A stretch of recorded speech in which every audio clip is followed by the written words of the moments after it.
علينا من يهده الله فلا مضل له ومن يضلل فلا هادي له ونشهد أن لا إله إلا الله وحده لا شريك له ونشهد أن سيدنا ومولانا وملجأنا ومأوانا سيدنا وحبيبنا وحبيب ربنا محمدا عبده ورسوله صلى الله تعالى عليه وعلى آله وأصحابه وبارك وسلم. أما بعد فأعوذ بالله من الشيطان الرجيم. بسم الله الرحمن الرحيم.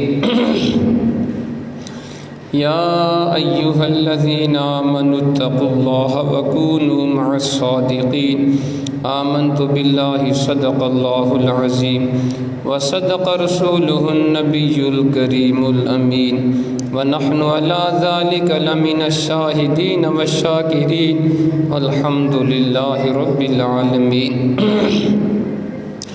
إن الله وملائكته يصلون على النبي يا أيها الذين آمنوا صلوا عليه وسلموا تسليما. اللهم صل على سيدنا محمد وعلى آل سيدنا محمد وبارك وسلم عليه. الصلاة والسلام عليك يا سيدي يا رسول الله وعلى آلك وأصحابك يا سيدي يا حبيب الله. الصلاة والسلام عليك يا سيدي يا رحمة للعالمين وعلى آلك وأصحابك يا سيدي يا شفيع المذنبين والحمد لله رب العالمين. اللہ رب العزت کی حمد و ثنا کے بعد اس کے پیارے حبیب نبی اکرم نور مجسم فخر آدم و بنی آدم سرکار مدینہ رحت قلب و سینہ احمد مجتبیٰ محمد مصطفیٰ صلی اللہ تعالی علیہ وسلم کی بارگاہ میں بے شمار لاتعداد درود و سلام کے بعد واجب الاحترام مسلمان بزرگ دوستو بھائیو السلام علیکم ورحمۃ اللہ وبرکاتہ. یہ ماہ مقدس ربیع ثانی ہے. آج اس ماہ مقدس کی 7 تاریخ ہے. اس مہینہ کی 11 تاریخ کو ایک عظیم ولی کامل بلکہ اولیاء کے سردار حضرت محبوب سبحانی قطب ربانی حضرت شیخ سید عبد القادر جیلانی رحمۃ اللہ علیہ کا وصال باکمال ہوا. اس لیے 11 ربیع الثانی آپ کا یوم وصال ہے اور اس مہینے میں آپ کی عقیدت مند بڑی 11ویں شریف مناتے ہیں. ویسے تو ہر مہینے پوری دنیا میں آپ کے عقیدت مند 11ویں شریف کی محفل پاک ختم پاک کا اہتمام کرتے ہیں. بالخصوص ربیع الثانی کے اندر بڑی 11ویں شریف سالانہ اس کا اہتمام ہوتا ہے. میں نے مناسب سمجھا کہ آج ہم سیرت غوث اعظم پڑھیں. آپ کی سیرت کیا ہے، آپ کا مقام کیا ہے، آپ نے زندگی کیسے گزاری، آپ کی تعلیمات کیا ہیں، تاکہ ہم بھی اپنی اصلاح کر سکیں. اللہ تعالیٰ کی حضور دعا ہے وہ ذات حق بات کہنے کی توفیق عطا فرمائے اور سننے اور سنانے کے بعد ہم سب کو عمل کرنے کی توفیق عطا فرمائے. اللہ کریم نے قرآن پاک میں ارشاد فرمایا یا ایھا الذین آمنوا اتقوا اللہ وکونوا مع الصادقین. اے ایمان والو اللہ تعالیٰ سے ڈرو اور سچے لوگوں کے ساتھ ہو جاؤ. 2 باتوں کا اس آیت میں حکم ہے. ایک تقویٰ کا، اللہ تعالیٰ سے ڈرتے رہا کرو، اس کا خوف دل میں رکھو تاکہ گناہوں سے بچتے رہو. پہلا حکم یہ دیا گیا. اور دوسرا سچے لوگوں کے ساتھ ہو جاؤ.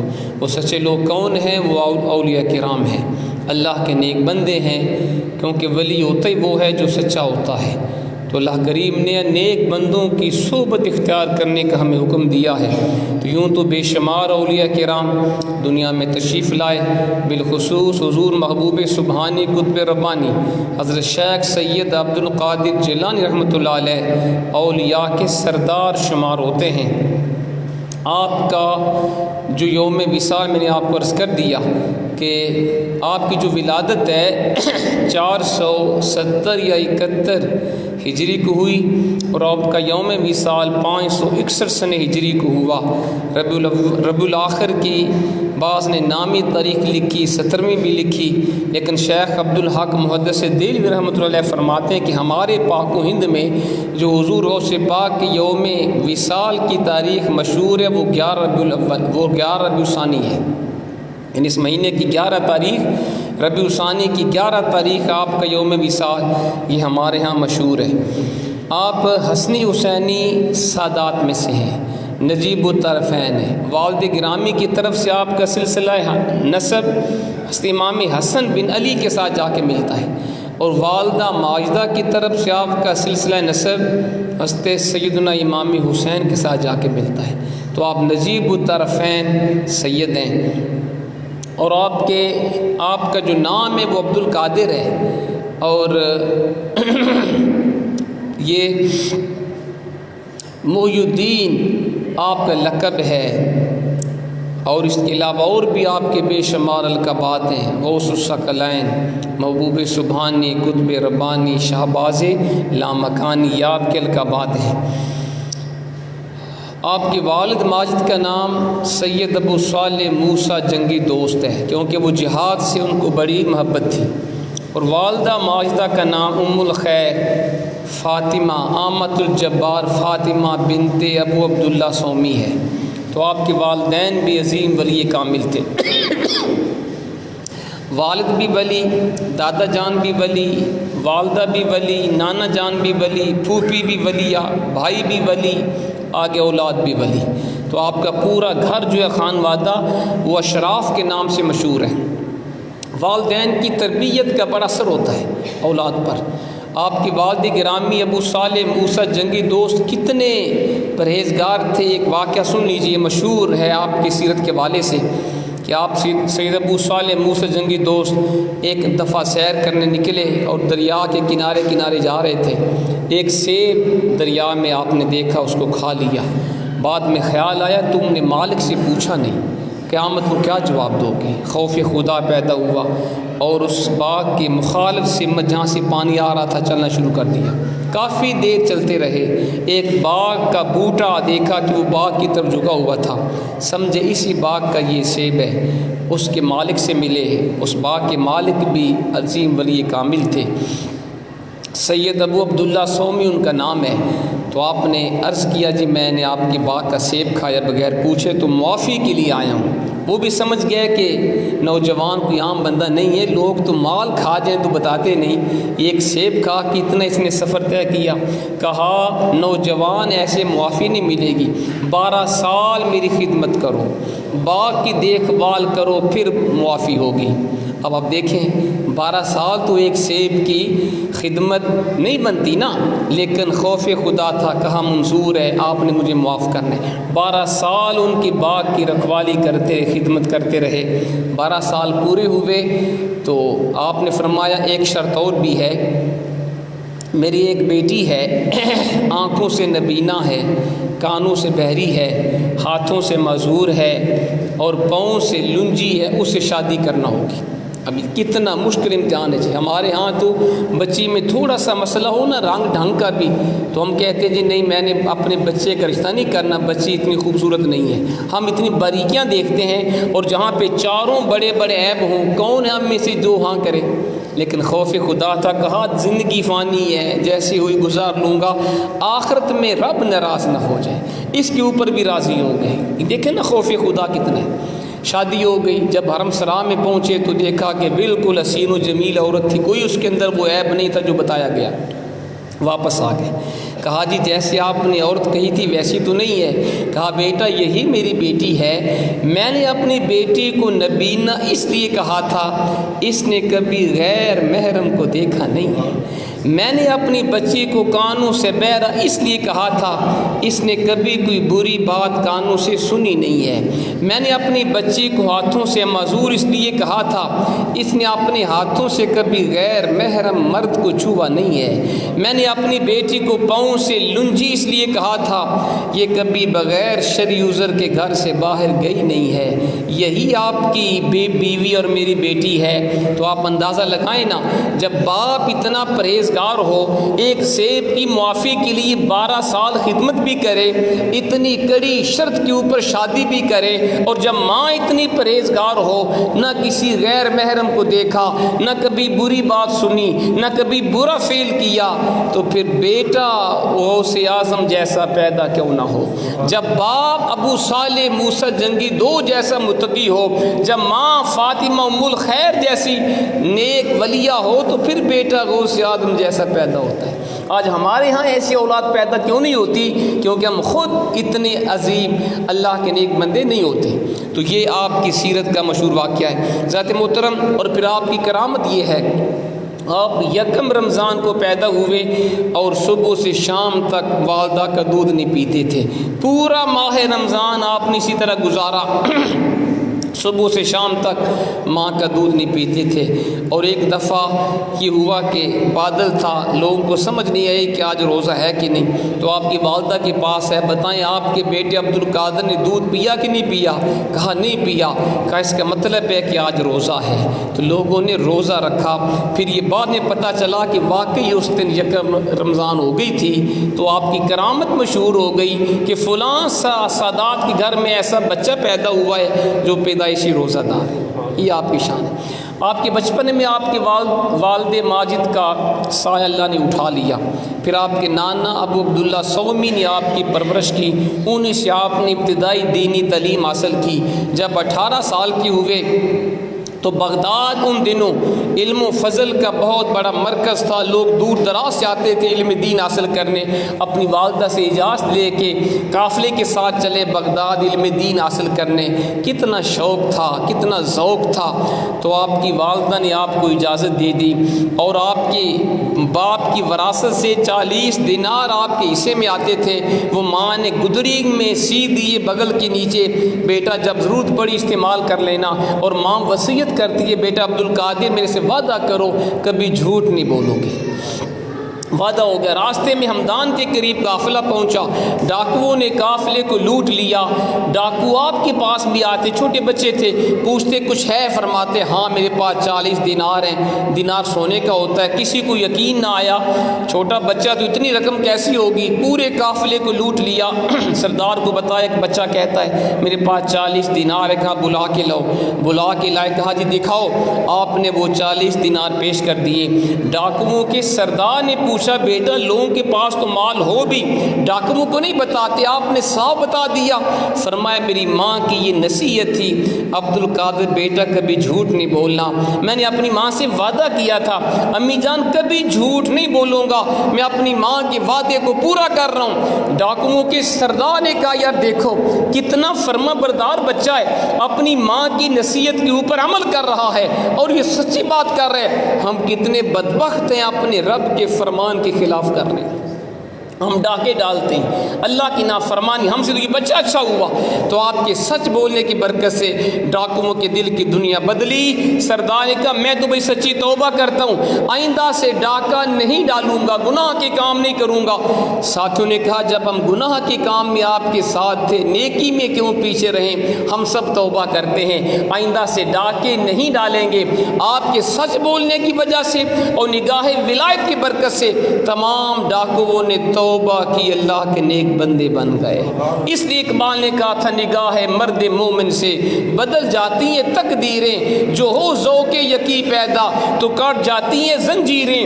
نگاہ ولی میں وہ تاثیر دیکھی، بدلتی ہزاروں کی تقدیر دیکھی۔ یہ آپ کی کرامت ہے اور یہ آپ کے سچ بولنے کی برکت ہے۔ پھر آپ بغداد شریف میں 10 سال آپ نے دینی علوم حاصل کیے، اور اس وقت جو بھی وہاں کے علماء و مشائخ تھے، کسی سے علم تفسیر سیکھا، کسی سے علم حدیث سیکھا، کسی سے علم فقہ سیکھا، علم ادب سیکھا، علم منطق سیکھا، جتنے بھی مروجہ علوم تھے وہ تمام علوم آپ نے 10 سالوں میں آپ نے تمام مروجہ علوم کی تکمیل کی۔ پھر آپ کے سر کے اوپر آپ کے سر پر دستار فضیلت سجائی گئی، اور پھر آپ نے ظاہری علوم کو حاصل کیا، پھر باطنی علوم کے لیے آپ نے ولی کامل کی تلاش شروع کر دی، اور بالآخر عظیم ولی کامل حضرت ابو سعید عبداللہ بن مبارک الخراسانی بہت بڑے بزرگ تھے، ان کی آپ نے بیعت کی، ان کی صحبت میں رہے، پہلے ظاہری علوم حاصل کیے، پھر ولی کامل کی نگاہ سے باطنی علوم حاصل کیے، اور پھر کئی سال آپ جنگلات میں عبادت و ریاضت میں مصروف رہے، اور پھر آپ نے ظاہری باطنی علوم کے بعد لوگوں کو واعظ کرنا شروع کر دی۔ کیا سبق ملا ہمیں؟ آج آپ دیکھیں، آج 2 نمبر پیر ہمارے معاشرے میں بہت زیادہ ہے، علم سے دور، عمل سے دور، شریعت سے دور، اور کہتے ہیں جی یہ بڑی پہنچی ہستی ہے، نہ نماز کا پتہ، نہ شریعت کا پتہ، نہ قرآن کا پتہ، جاہل پیر اور جاہل مرید۔ تو یہ آپ کی سیرت ہمیں بتاتی ہے کہ پیر جاہل نہیں ہوتا، پیر جاہل نہیں ہوتا، عالم کو ہی پیر کہتے ہیں۔ جو بندہ جاہل ہے وہ پیر نہیں بن سکتا۔ حضرت سلطان العارفین سلطانی بہو کا وہ شعر کتنا پیارا ہے، علم با جو کرے فقیری، کافر مرے دیوانہ ہو، سہ وریاں دی کرے عبادت اللہ کو بیگانہ ہو۔ فرمائے جو علم کے بغیر کہے میں ولی ہوں، میں درویش ہوں، وہ کافر ہو کے مرتا ہے، کیونکہ فقیر جاہل نہیں ہوتا، درویش جاہل نہیں ہوتا، عالم بعمل کو ہی ولی کہا جاتا ہے۔ اور حضور حضرت شیخ سعدی شیرازی کا وہ شعر کتنا پیارا ہے کہ بے علم نتما خدا را شناخت، جو بے علم ہوتا ہے وہ تو رب کو بھی نہیں پہچان سکتا، وہ ولی کیسے بن سکتا ہے؟ جو جاہل ہو، جس کے پاس علم نہیں، وہ تو اللہ کو بھی معرفت سے نصیب نہیں ہوتی۔ تو ہمیں سمجھنا چاہیے، ہر ایرے غیرے کو ولی اور درویش نہیں سمجھنا چاہیے، ولی وہ ہے جو عالم بعمل ہے، بس یہ چیزیں میں رکھ لو، عالم ہو بعمل ہو اسی کو ولی کہا جاتا ہے۔ اور حضور غوث پاک کی سیرت بھی ہمیں یہی بتاتی ہے، پہلے آپ نے مروجہ علوم حاصل کیے 10 سال، اور پھر باطنی علوم کے لیے ولی کامل کی بیعت کی، باطنی علوم حاصل کیے، پھر عبادات کی، ریاضتیں کی، لکھا ہے آپ نے 25 سال عراق کے جنگلات میں گزارے، عبادت و ریاضت کی، اس دوران آپ بھوکے رہے، پیاسے رہے، نہ کوئی آپ کو پہچانتا تھا، نہ آپ کسی کو جانتے تھے، پھر اتنا عرصہ عبادت و ریاضت کے بعد اللہ نے آپ کو مقام ولایت عطا فرمایا۔ پھر رب نے کیا شان دی آپ کو، آپ بغداد کے اندر سب سے بڑے عالم، سب سے بڑے مفتی، سب سے بڑے ولی کامل سمجھے جاتے تھے،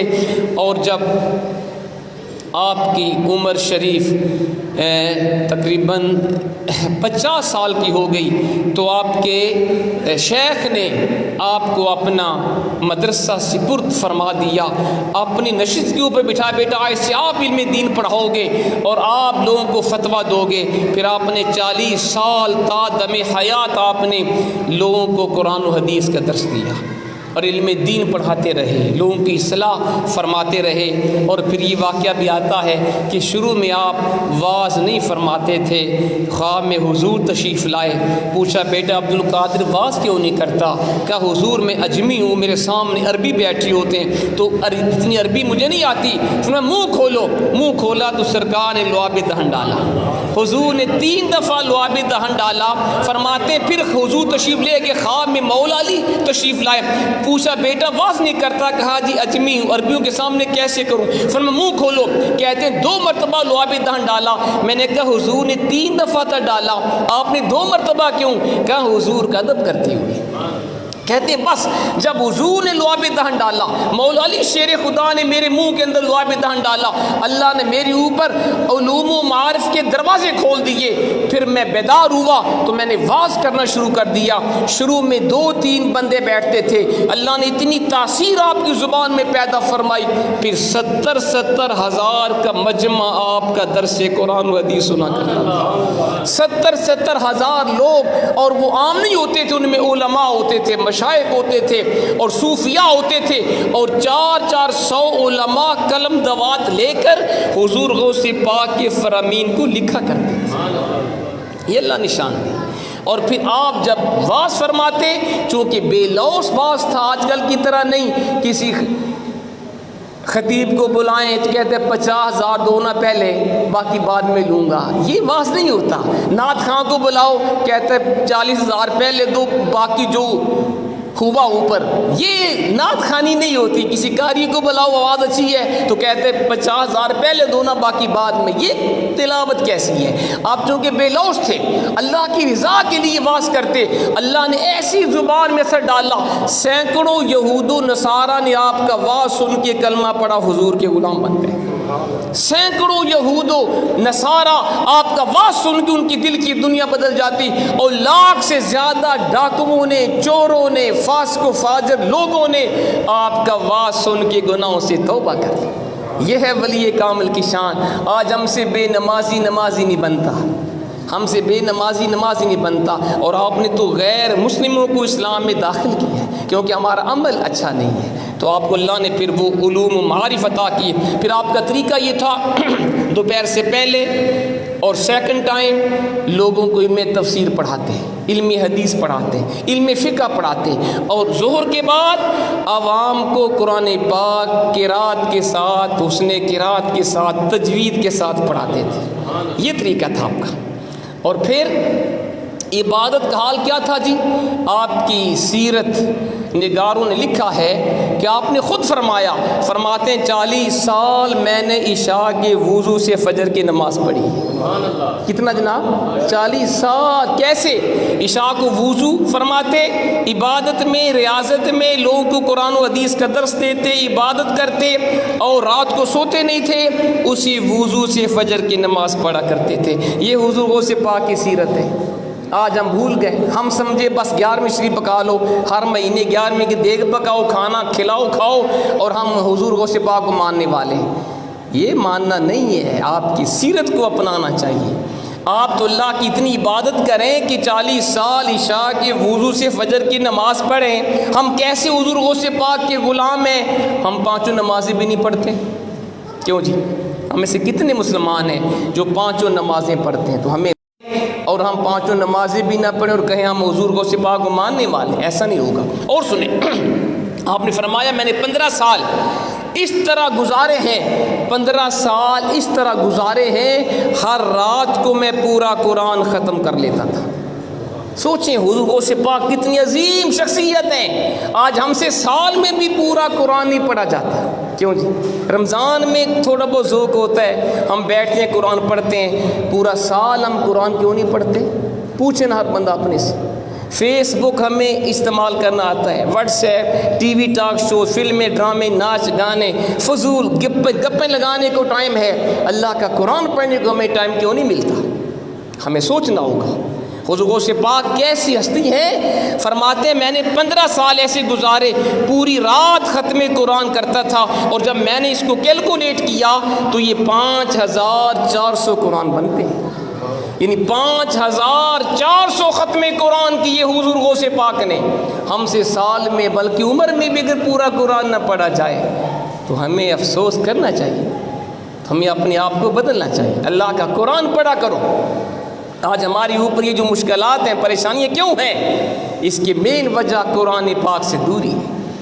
اقبال نے کہا تھا نا, درس قرآن اگر ہم نے نہ بلایا ہوتا, یہ زمانہ نہ زمانے نے دکھایا ہوتا. وہ معزز تھے زمانہ میں مسلمان ہو کر, ہم خاروب تار کے قرآن ہو کر. ہم نے قرآن کو چھوڑ دیا, شوکیشوں کی زند بنا دیا. جی ختم درود کے وقت قرآن ہمیں یاد آتا ہے, بیماری کے وقت ہمیں قرآن یاد آتا ہے. کوئی بندہ مر جائے تو میت کے ساتھ نیا قرآن خرید کر قبر تک لے کے جاتے ہیں. زندگی میں قرآن کیوں نہیں پڑھتے جی؟ سوچنے کی بات ہے نا. اگر قرآن نہیں پڑھا اپنی زندگی میں, میت کے ساتھ آپ 100 قرآن بھی قبر تک لے کے جائیں, کیا فائدہ ہوگا اسے؟ ہمیں زندگی میں قرآن پڑھنا چاہیے اور قرآن کو سیکھنا چاہیے. کتنے افسوس کی بات ہے کہ مسلمان کو ہر کام کرنا آئے, اللہ کا قرآن پڑھنا کیوں نہ آئے؟ ہمیں سے کتنے مسلمان ہیں جن کو قرآن صحیح پڑھنا آتا ہے جی؟ بہت کم. ہمارا قرآن ہی صحیح نہیں, یا تو ہمیں بالکل پڑھنا نہیں آتا یا ہمیں صحیح پڑھنا نہیں آتا, اور ہم کوشش بھی نہیں کرتے. یہ سن لیں حضور کا فرمان. سرکار فرماتے ہیں جس کے سینے میں کچھ قرآن نہیں, کل بیت الخرب, وہ ویران گھر کی طرح ہے. وہ MBBS ہو, MPhil ہو, PhD کر لے, ڈاکٹر ہو جائے, وزیر بن جائے, بہت بڑا انسان, بہت بڑا مالدار ہو جائے, اگر قرآن نہیں پڑھا ہوا وہ ویران گھر کی طرح ہے. اور آج ہمارے گھروں میں خیر و برکت کیوں نہیں؟ لڑائی جھگڑے جنات شیطان کیوں ہے؟ کیوں ہمارے گھروں میں قرآن نہیں کھلتا؟ سرکار نے کیا فرمایا تھا؟ اپنے گھروں کو قبرستان نہ بناؤ، اپنے گھروں میں قرآن پڑھا کرو۔ جس گھر میں سورہ بقرہ کی تلاوت ہوتی ہے شیطان اس گھر سے بھاگ جاتا ہے۔ تو اگر چاہتے ہیں ہمارے مسائل حل ہو، ہمیں قرآن پڑھنا چاہیے۔ یہ حضور غوث پاک کی سیرت بھی ہے۔ پھر آپ اخلاق و عادات کا اتنا اچھا نمونہ تھے، کمزوروں ضعیفوں سے آپ محبت فرماتے تھے، امیروں سے نہیں غریبوں سے پیار کرتے تھے، طلباء سے محبت فرماتے تھے، مہمان نواز بڑے تھے، سلام میں پہل کرتے تھے، طلباء کے ساتھ زمین پر بیٹھ جایا کرتے تھے، دوسروں کی غلطیاں معاف فرماتے تھے۔ یہ حضور غوث پاک کی سیرت ہے۔ آج ہم کسی کی غلطی معاف نہیں کرتے، ذرا بات ہوئی بائیکاٹ ہو گیا، مرنا جینا ختم۔ لیکن حضور غوث پاک کی شان کیا ہے؟ لوگوں کی غلطیاں معاف کرتے، کیونکہ حضور کے فرمان جانتے تھے نا۔ ہمارے آقا نے فرمایا لوگوں تم لوگوں کے قصور معاف کرو، اللہ تمہارے گناہ معاف فرما دے گا۔ جو بندہ کسی کی غلطی سے درگزر کرے اللہ اس کے گناہ معاف فرما دیتا ہے، لیکن ہم کسی کی غلطی نہیں معاف کرتے۔ ذرا کسی نے کوئی کام کیا ہم سے نہیں پوچھا، شادی کی ہمیں نہیں بلایا، مشورہ نہیں لیا، بائیکاٹ ہو گیا، یہ بھی کوئی بات ہے بھائی؟ تو یہ حضور غوث پاک کی سیرت نہیں ہے۔ آپ لوگوں کی جھوٹی قسم کا بھی اعتبار کر لیا کرتے تھے، اپنا علم و مرتبہ کسی کے اوپر ظاہر نہیں فرماتے تھے، لیکن سرکشوں مالداروں کی تعظیم کے لیے کھڑے نہیں ہوتے تھے۔ حضور غوث پاک کسی وزیر کسی بڑے آدمی کے گھر کبھی چل کر نہیں گئے۔ آج ہمارے بھی ہیں علماء، وہ چاہتے ہیں ہمیں کوئی بلائے صحیح نہ وزیر ہم جائیں، آپ کبھی کسی وزیر مشیر کے گھر نہیں گئے۔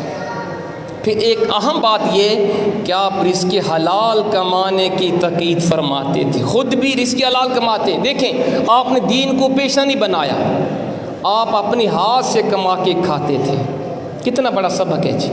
دین کو پیشہ نہ بناؤ، تو آپ نے رزق حلال کے اوپر بڑا زور دیتے تھے، اپنے مریدین کو رزق حرام کو ناپسند فرماتے تھے۔ ایک مرتبہ خلیفہ المستنجد باللہ عباسی خلیفہ تھا، آپ کے پاس آیا اور اس نے 10 اشرفیوں کی تھیلیاں پیش کی، سونے کی اشرفیاں۔ فرمایا لے جاؤ، مجھے نہیں چاہیے مال۔ کہا نہیں حضور رکھ لیں، کسی کو دے دینا، مدرسے میں لگا دینا۔ اصرار کیا نا جب اس نے، تو آپ نے ایک تھیلی ایک ہاتھ میں پکڑی، دوسری دوسرے میں، دونوں ہاتھوں کو دبایا تو خون نکلا تھیلیوں سے۔ فرمایا لے جا، لوگوں کا خون چوس کے مجھے ہدیہ تم نے پیش کیا ہے۔ تو وہ خلیفہ سن کے بے ہوش ہو گیا کہ ان کو کیسے پتہ چلا۔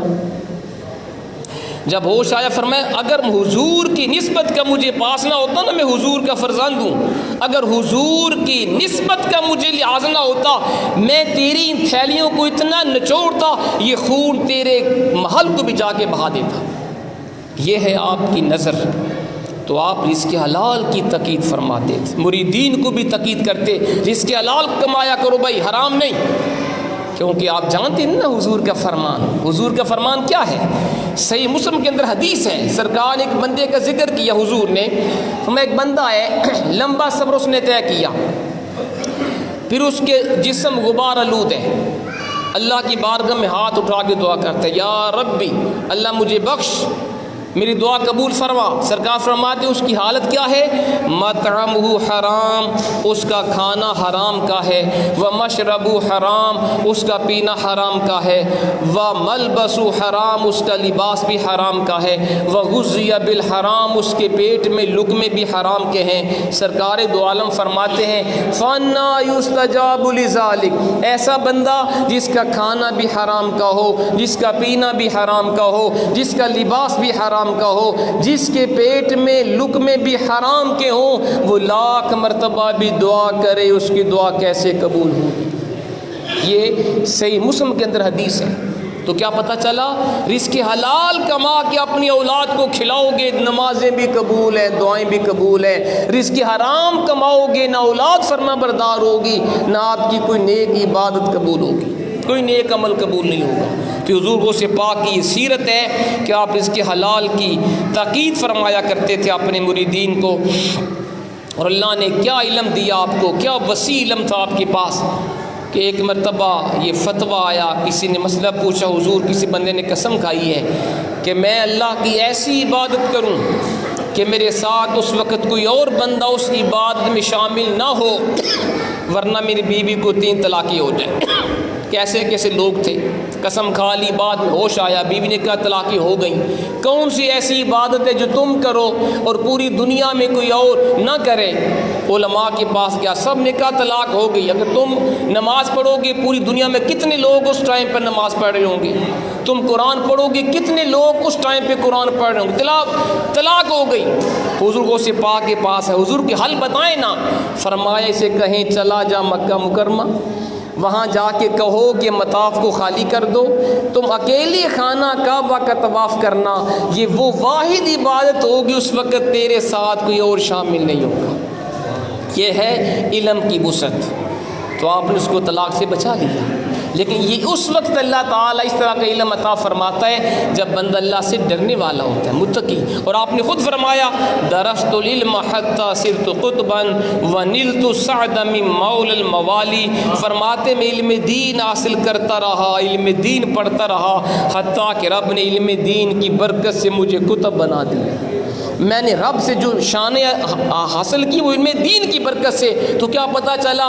پیر وہ ہے جو عالم بعمل ہو، جاہل پیر نہیں ہوتا۔ آج بڑا افسوس ہوتا ہے، بڑی بڑی گدیوں کے اوپر آپ جا کے دیکھیں، جاہل لوگ پیر بن کے بیٹھے ہوئے، جو وہاں پہ بزرگ جن کے مزارات، ان کی ولایت میں تو ہمیں شک نہیں ہے، لیکن جو اس وقت بیٹھے ہیں ان کا علمی مقام کیا ہے، یہ سوچنے کی بات ہے۔ نہ علم شریعت، نہ علم طریقت، نہ قرآن و حدیث کا علم، بس ہمارے باپ دادا ولی تھے تو وہ بھی ولی بن کے بیٹھے ہوئے ہیں۔ تو ایسے پیر ولی نہیں ہوتے، جو قرآن و حدیث کو نہ جانے وہ ولی نہیں۔ جتنی مرضی بڑی درگاہ کے اوپر بیٹھا ہو، وہ جاہل ہے، اس کو ولی نہ مانو۔ ولی وہ ہے، میں نے آپ کو بتا دیا، عالم بعمل کو ولی کہتے ہیں، عالم بعمل کو ولی کہتے ہیں۔ تو آپ بھی ذرا سوچا کرو، جو عالم بعمل اس کو ولی مانا کرو، علماء کی عزت کرو، جو علماء بعمل ہیں ان کی اتباع کیا کرو، بات مانا کرو۔ جو جاہل بزرگ بن کے بیٹھے ہیں ان کی بات نہ سنا کرو، نہ مانا کرو۔ یہ حضور غوث پاک کی ہمیں تعلیم ہے۔ دعا فرمائے اللہ تعالی ہمیں عمل کی توفیق عطا فرمائے۔ وما علینا الا البلاغ۔